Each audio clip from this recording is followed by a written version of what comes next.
Hello students, हम लेने वाले हैं NET C S I R के 2019 दिसंबर पेपर के कुछ न्यूमेरिकल या फिर मैथमेटिकल एप्टीट्यूड के क्वेश्चंस। चलिए स्टार्ट करते हैं।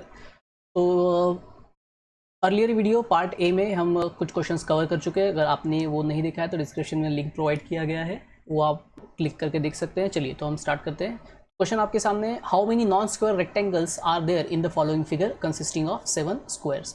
तो ये एक डायग्रामेटिक लॉजिकल क्वेश्चन है। यहाँ पे कोई कैलकुलेशन नहीं होता है, लेकिन आपको यहाँ पे नंबर ऑफ रेक्टेंगल्स को ढूंढना है। चलिए तो यहाँ पे आपको मैं बताता हूँ किस तरह से हम इसको वर्कआउट करेंगे। तो देखिए यहाँ पे मेरे पास में स्क्वायर्स दिए। देखिए एक ये स्क्वायर दिया है, दिस वन, ठीक है, ये एक हो गया, ये दूसरा हो गया।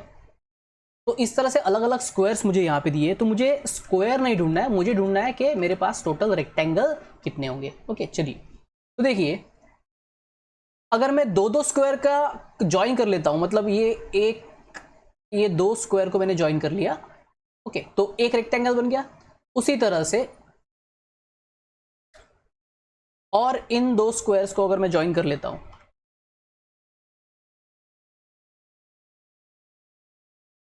इन दो स्क्वायर्स को अगर मैंने ज्वाइन कर लिया, ये दो,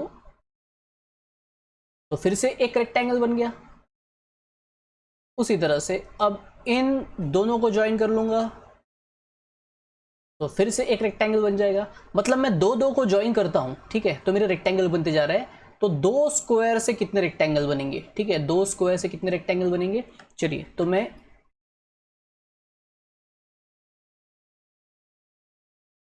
अब ये हर बार तो यहाँ पे हम ड्रॉ करके दिखेंगे तो हमारा जो डायग्राम है वो बहुत ज़्यादा कंफ्यूजिंग हो जाएगा। चलिए तो दो स्क्वायर से कितने रेक्टेंगल बनेंगे। मैं इन दोनों को ज्वाइन करूंगा पहले, फिर इन दोनों को ज्वाइन करूंगा, फिर इन दोनों को ज्वाइन करूंगा। तो देखिए मेरे जितने डैश होंगे उतने रेक्टेंगल बनेंगे। फिर इन दोनों को ज्वाइन करूंगा, फिर इन दोनों को ज्वाइन करते हैं, और फिर इन दोनों को ज्वाइन करते हैं। तो देखिए कितने हो गए, 1 2 3 4 5 6, 6 डैश, मतलब मेरे 6 रेक्टेंगल्स बन गए। ओके, उसके बाद तीन स्क्वायर को अगर मैं ज्वाइन करता हूं, चलिए तीन स्क्वायर के लिए,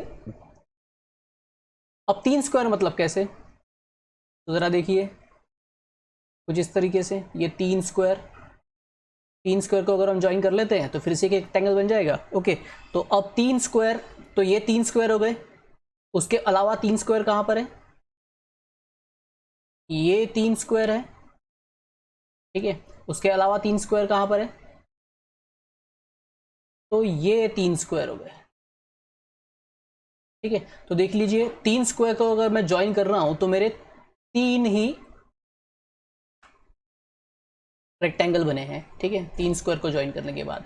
अब इसके अलावा तो मैं इस डायग्राम को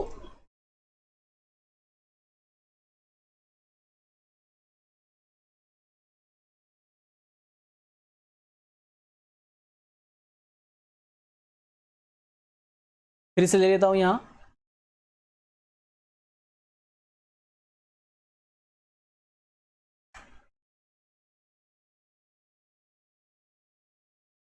ये डायग्राम पे हमने काफी वर्क किया था। चलिए मैंने न्यू डायग्राम ले लिया है।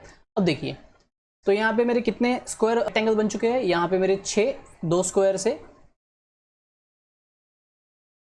से मेरे 6 रेक्टेंगल बन चुके हैं। ओके, और तीन स्क्वायर से मेरे 3 रेक्टेंगल बन चुके हैं। तो 4 स्क्वायर से कितने बनेंगे, तो देखिए 4 स्क्वायर तो मेरे पास एक ही जगह पे है, यहाँ पर। तो 4 स्क्वायर अगर मैं ज्वाइन कर लेता हूँ तो मेरे एक रेक्टेंगल बन गया है। ओके, सो 4 स्क्वायर से मेरा एक रेक्टेंगल बनने वाला है। तो ओवरऑल कितने हो गए, देखिए 6 + 3 9, 9 + 1 10। तो 10 मेरा आंसर रहेगा। सो कहाँ पर 10 है, देखिए ऑप्शन नंबर 3 मेरे पास में है। चलिए नेक्स्ट,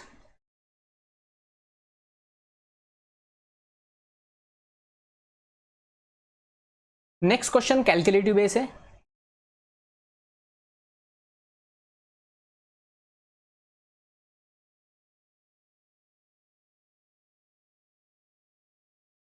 देखिए यहाँ पे मुझे बोला गया है कि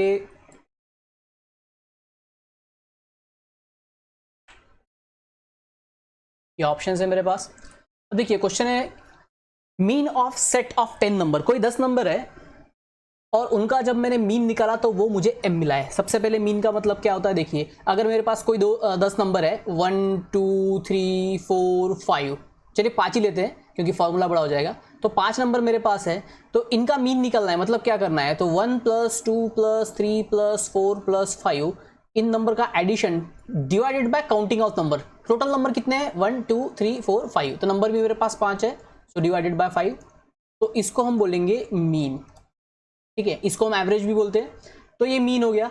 अब इनका सम जो भी आएगा उसको डिवाइड बाय 5 करने के बाद जो भी मिलेगा that is the mean value. तो देखिए यहाँ पे 1 + 2 ये हो जाता है 15, 15 डिवाइडेड बाय 5 तो ये हो जाएगा 3, तो मेरा मीन का वैल्यू हो जाएगा 3। ओके, तो ये तो एक जनरल एग्जांपल मैंने यहाँ पे आपको बताया है। चलिए अब यहाँ पे हमको जो क्वेश्चन दिया है उसको हम यहाँ पर एक्चुअल में लेते हैं। तो अब हमको बोला गया है कि मीन ऑफ 10 नंबर, कौन से 10 नंबर, ये हमको प्रोवाइड नहीं किया है, लेकिन हमको सिर्फ इतना बताया है उसने कि हमारे पास 10 कोई नंबर है। चलिए तो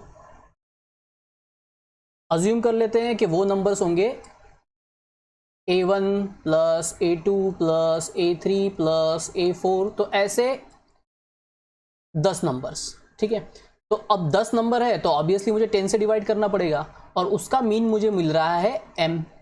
तो मैं अगर इसको कुछ इस तरह से लिख लूँ A1 + A2 + A3, तो इसका जो वैल्यू है वो हो जाता है, ये 10 इधर डिवाइड है, इधर जाके हो जाएगा मल्टीप्लाई, तो ये हो जाएगा 10m।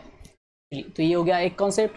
अब उसके बाद मुझे क्या बोला गया है, by combining with it second set of, तो इसी सेट को, ये जहां पर जो मुझे सेट दिया है इसी सेट को अगर मैं कोई एक और सेट है जिसका नाम है m, तो m नंबर्स का एक सेट दिया है। ठीक है, तो अगर मैं m नंबर्स के सेट के साथ इस सेट को कंबाइन करता हूं तो उसका मीन हो जाएगा 10। चलिए तो अब जो मुझे कंडीशन दिया है, तो m नंबर्स कौन, तो देखिए सेट ऑफ m नंबर्स, तो सेट ऑफ m नंबर तो फिर से m1 + m2 + m3, तो ऐसा अगर मैं लूंगा तो अगर इस हिसाब से जाऊंगा तो m10 ऐसा होगा, अपर लॉजिक के हिसाब से जाता हूं। तो देखिए मुझे नंबर ऑफ नंबर्स 10 नहीं दिए, यहाँ पे मुझे m नंबर्स बोला गया है। ठीक है, तो मेरा फाइनल नंबर मेरे पास में 10 नहीं होगा। तो मैं एक काम कर रहा हूं, मैं यहाँ पे सिंपली एक स्टेटमेंट ये लिखता हूं, सम ऑफ m नंबर्स। ठीक है, तो sum of m numbers divided by m। ठीक है, तो ये हो गया एक और मीन, लेकिन इसका वैल्यू मेरे पास नहीं दिया है क्योंकि ये जो 10 यहां पर दिया है, देखिए हमको यहां जो 10 दिया है, यहां पे बोला है कि इसके साथ जब हम कंबाइन करेंगे ये पहले वाले के साथ by combining with it second set, तब मीन हमको मिलेगा 10। तो इसका मतलब क्या है, चलिए देखते हैं। तो यहां पे इसका मीनिंग क्या होगा, तो यहां पर मुझे क्या दिया गया है, पहले वाला सेट, तो पहले वाला सेट है मेरा A1 A2 A3 + A10, और दूसरा सेट कौन है, तो सम ऑफ m नंबर्स। इसका मीन, अब इसका मीन कैसे निकालेंगे, तो ये है हमारे पास 10 नंबर और ये है हमारे पास m नंबर, और इसका मीन मुझे दिया गया है m। ठीक है, चलिए अब इसको कैलकुलेट हमको करना पड़ेगा। तो मेरे पास देखिए ये वैल्यू ऑलरेडी मैंने निकाला है, ये वाला वैल्यू मैं ऑलरेडी निकाल चुका हूं। इसका वैल्यू कितना है, इसका वैल्यू है मेरे पास 10m। ओके, और सम ऑफ m नंबर्स। अब ये जो 10 + m यहां डिवाइड में है, इधर जाके हो जाएगा मल्टीप्लाई, सॉरी एक मिस्टेक, यहां पे मीन जो दिया है, मीन हमको 10 दिया है क्वेश्चन में, क्वेश्चन हम देख लेते हैं।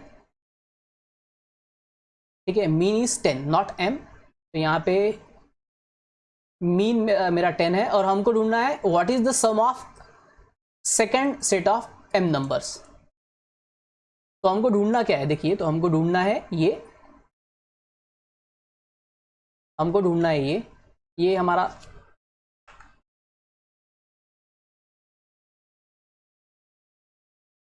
हमारा क्वेश्चन है। ओके, और मीन हमको दिया है 10।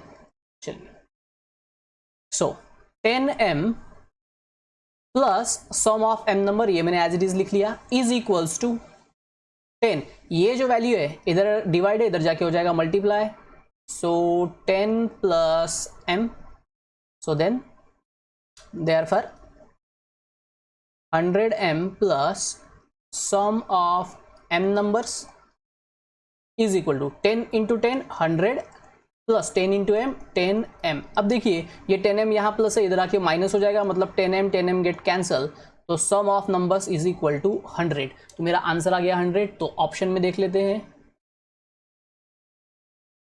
ऑप्शन में मेरे पास कौन सी वैल्यूज है। तो चलिए देखिए, ऑप्शन में मेरे पास 100 है। 100 कहाँ पर है, देखिए ये है मेरा 100। Okay, so option 4 is my answer. चलिए next question.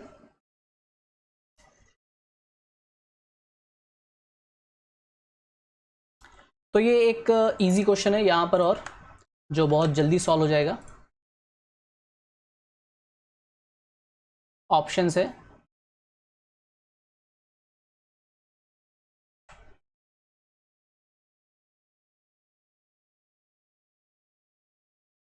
So options are, ठीक है। ऑप्शन देखिए, अब क्वेश्चन देखते हैं। In a race 5 drivers were in the following situation, M was following V, ठीक है। तो एम वी के पीछे है, ठीक है, मतलब कुछ इस तरह से मुझे लिखना पड़ेगा, एम वी के पीछे है, ठीक है, एम फॉलोइंग वी। उसके बाद R just ahead of T, R just ahead of T मतलब आर टी के आगे है। K was the only between T and V, तो टी और वी, अब टी और वी के बीच में देखिए कौन है, टी और वी के बीच में के। अब टी और वी के बीच में के है, तो देखिए सीक्वेंस किस तरह से बनता है, फाइनल सीक्वेंस कुछ इस तरह से हो जाएगा, आर टी के आगे है, उसके बाद वी एम के आगे है, ओके। और इन दोनों के बीच में कौन है, इन दोनों के बीच में के है। अब हम क्वेश्चन देखिए, ये सीक्वेंस हमारा लग गया, ऑर्डर लग चुका है। अब हमारा question, who was in the second place, तो सेकेंड प्लेस पे कौन है देख लीजिए, तो सेकेंड प्लेस पे मुझे दिख रहा है टी, ठीक है। सो मेरा आंसर हो जाएगा टी, ऑप्शन 3। चलिए नेक्स्ट क्वेश्चन अब हम देखते हैं।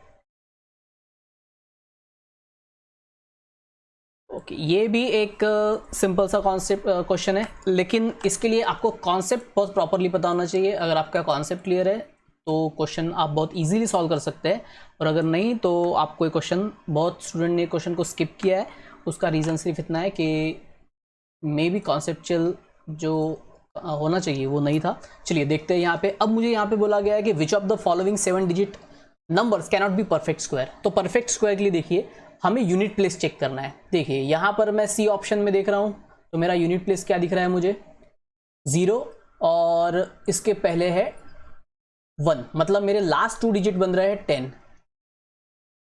किसी भी स्क्वायर के एंड में कौन आ सकता है, इसकी पॉसिबिलिटीज देखिए अगर मेरा 10 का स्क्वायर है, 10 का स्क्वायर होता है 100, अगर 20 का स्क्वायर है तो 20 का स्क्वायर होता है 400। मतलब एक सिंपल सा लॉजिक बताता हूं, देखिए अगर यूनिट प्लेस पे 0 है और उसका स्क्वायर करना है, तो स्क्वायर में कंफर्म हमको 2 0 मिलेंगे। देखिए 20 का स्क्वायर करना है तो 20 के स्क्वायर में हमको 2 0 मिलेंगे। अगर मुझे 110 का स्क्वायर करना है तो इसमें भी मुझे 2 0 मिलेंगे, ठीक है। इसका स्क्वायर किस तरह से होगा, लास्ट में 2 0 इसके लिए, और 11 का स्क्वायर 121, ठीक है। तो इस तरह से मुझे मिलेगा 12,100। मतलब अगर कोई परफेक्ट स्क्वायर है, देखिए जैसे 12,100 परफेक्ट स्क्वायर है तो यहाँ 2 0 है, 100 परफेक्ट स्क्वायर है तो यहाँ 2 0 है, 400 परफेक्ट स्क्वायर है तो यहाँ 2 0 है। इसका मतलब ये यहाँ पर देखिए, यहाँ पे 310 है तो यहाँ पर एक ही 0 है, तो ये परफेक्ट स्क्वायर नहीं हो सकता, मतलब सी मेरा परफेक्ट स्क्वायर नहीं है। चलिए क्या इतना ही है या कुछ और भी है।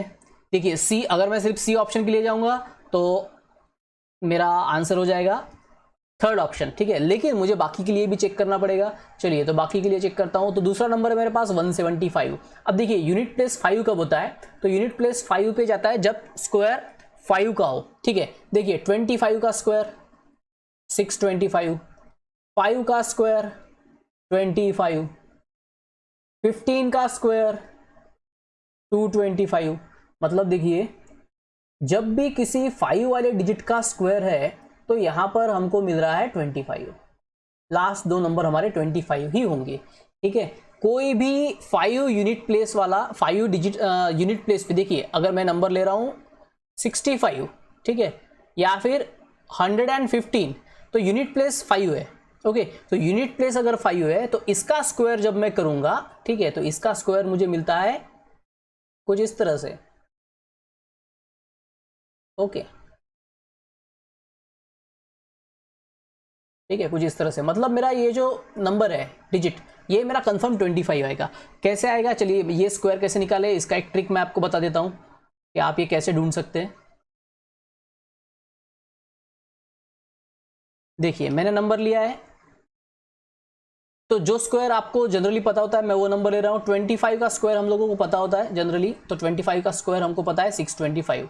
चलिए ये स्क्वायर कैसे ढूंढेंगे, यूनिट प्लेस को सेपरेट कर दीजिए, इसका स्क्वायर ले लीजिए 5 स्क्वायर, और यहां पे अब जितने भी नंबर बचते हैं 2 डिजिट है, 3 डिजिट है, सिंगल डिजिट है, उसको अलग कर लीजिए, इसका ये नंबर एज इट इज, और इसका नेक्स्ट होल नंबर, तो 2 के बाद नेक्स्ट नंबर कौन है 3, इनका मल्टीप्लीकेशन। चलिए 5 का स्क्वायर कितना है 25, और इसका मल्टीप्लीकेशन कितना आ रहा है 6, देखिए 625 हो गया आंसर।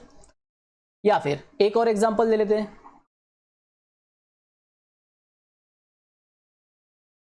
चलिए तो अब एक बड़ा नंबर मैं ले रहा हूं 115, फिर से वही 5 का स्क्वायर कर लीजिए 11, 11 का नेक्स्ट होल नंबर है 12, 5 का स्क्वायर कितना हो जाएगा 25, और 11 12 का कितना हो जाएगा, तो 11 11 जा हो जाता है 121, और उसमें अगर मैं और एक 11 ऐड कर दूंगा तो हो जाएगा 132, ठीक है। तो इन दोनों का मल्टीप्लिकेशन 132, तो मेरा स्क्वायर हो जाता है 13225, मतलब 13225। तो देख लीजिए कोई भी 5 वाला नंबर का अगर मैं स्क्वायर करूंगा तो मेरे लास्ट 2 डिजिट 25 होंगे, लेकिन यहाँ पे तो 75 है, मतलब ये भी परफेक्ट स्क्वायर नहीं है, ठीक है। और बस मुझे अब फर्स्ट वाले ढूंढने की जरूरत नहीं है। क्यों जरूरत नहीं है, चलिए मैं बताता हूं। इसको हम निकाल देते हैं पहले। अब मेरे पास देखिए क्या ऑप्शन बचा है। अब मेरे पास ऑप्शन कौन से है, ओनली ए तो नहीं, उसके तो मैंने देखा ही नहीं है। ओनली बी तो नहीं, क्यों, क्योंकि मेरे पास बी भी परफेक्ट स्क्वायर नहीं है और सी भी परफेक्ट स्क्वायर नहीं है। तो क्या मेरे पास ओनली बी एंड सी ऐसा कोई ऑप्शन है, नहीं, मेरे पास only A, only B, only C option है। अगर मेरे पास ऑप्शन होता बी एंड सी या फिर ए एंड बी, तब मुझे ए के बारे में सोचना पड़ता, लेकिन मेरे पास में ऐसा कोई ऑप्शन ही नहीं है। मेरे पास कौन सा ऑप्शन है, ऑल 3। मेरे पास बी एंड सी वाला ऑप्शन नहीं है। अगर ये होता तो ये करेक्ट आंसर होता। तो इसके बाद कौन सा ऑप्शन है मेरे पास, ऑल 3, तो फिर मेरा आंसर रहेगा ऑल 3, क्योंकि only A, only B, only सी मेरे आंसर नहीं हो सकते। तो देख लीजिए यहाँ पे आपको कैलकुलेशन, मैंने कॉन्सेप्ट के लिए आपको इतना कुछ करके बताया है, लेकिन अगर बिना कैलकुलेशन मुझे करना है तो क्वेश्चन 2 मिनट में 2 सेकंड में कैसे सॉल्व होता है। यहाँ पे 2 0 नहीं है, ये परफेक्ट स्क्वायर नहीं है, यहाँ 25 नहीं है, ये भी परफेक्ट स्क्वायर नहीं है। चलो मेरा आंसर क्या हो जाएगा, all 3। So next question,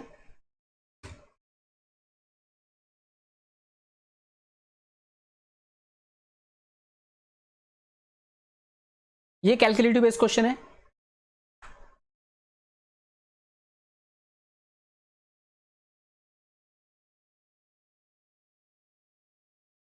options मेरे पास है,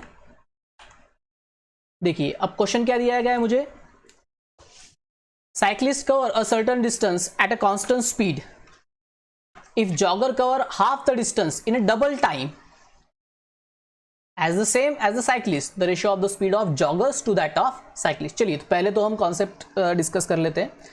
देखिए क्या दिया गया है, मैं अज्यूम कर लेता हूं कि जो डिस्टेंस है वो कुछ है x किलोमीटर, ओके। तो जो साइक्लिस्ट है अज्यूम कर लीजिए कि उसने ये डिस्टेंस कवर किया है a टाइम में, ठीक है। चलिए तो हमारे पास फॉर्मूला है speed is equals to distance upon time, okay. तो अब यहां पे हमको रेशो किसका निकालना है, रेशो ऑफ स्पीड का ही। तो देखिए तो साइक्लिस्ट वाले के लिए, साइक्लिस्ट के लिए साइक्लिस्ट के लिए मेरे पास फॉर्मूला क्या हो जाएगा, डिस्टेंस अपॉन टाइम, डिस्टेंस है x और टाइम है a, तो मेरा स्पीड हो जाएगा x अपॉन a।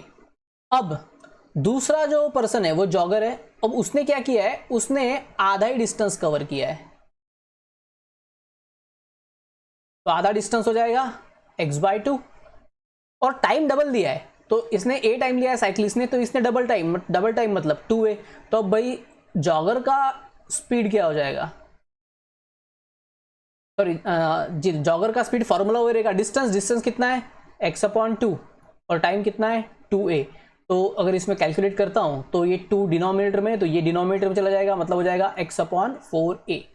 अब मुझे दोनों का स्पीड मिल गया है, रेशो किसका निकालना है, jogger to that of cyclist, मतलब रेशो उल्टा चाहिए। तो जॉगर का वैल्यू क्या है मेरे पास, रेशो, तो x/4a ये जॉगर का स्पीड है और साइक्लिस्ट का स्पीड कितना है x/a।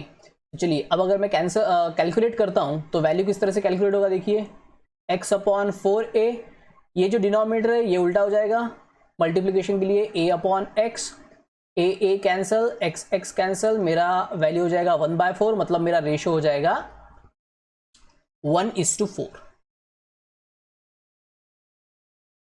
ओके, सो मेरा जो रेशो है वो हो जाएगा 1:4, 1/4 मतलब 1:4। ठीक है, तो देखिए मेरा आंसर क्या हो गया, 1:4 कहां पे है, option A, option first, this is my answer. अब कुछ लोगों को ये क्लियर नहीं हुआ होगा कि ये कैसे हुआ है, ठीक है, तो मैं एक शॉर्ट आपको एक कॉन्सेप्ट वहां बताता हूँ। देखिए क्या होता है, अगर मेरे पास a/b डिवाइडेड बाय c/d है, मतलब ये दोनों डिवीजन में है, तो मेरा पहला फ्रैक्शन कौन है, a/b, ये एज इट इज रहेगा। अब मैं डिवाइड को कन्वर्ट कर रहा हूं मल्टीप्लाई में, और ये जो मेरा सेकंड फ्रैक्शन है ये रिवर्स हो जाएगा, मतलब डिनोमिनेटर न्यूमरेटर में और न्यूमरेटर डिनोमिनेटर में, मतलब d हो जाएगा ऊपर और c हो जाएगा नीचे। ठीक है, तो वो रूल यहाँ पे अप्लाई किया गया है, तो ये रूल आप यहाँ पे अप्लाई करके देख लीजिए, आपको आंसर मिल जाएगा 1:4। ओके, तो स्टूडेंट यहाँ पे हमने 5 क्वेश्चन कवर किए इस पार्ट में। अगर आपको और भी ये पार्ट पसंद आया है और आपको और भी पार्ट चाहिए तो हम इसके नेक्स्ट पार्ट में उसको कवर करेंगे। तो ये वीडियो पसंद आया है तो चैनल को सब्सक्राइब कीजिए, वीडियो को लाइक कीजिए। Thank you.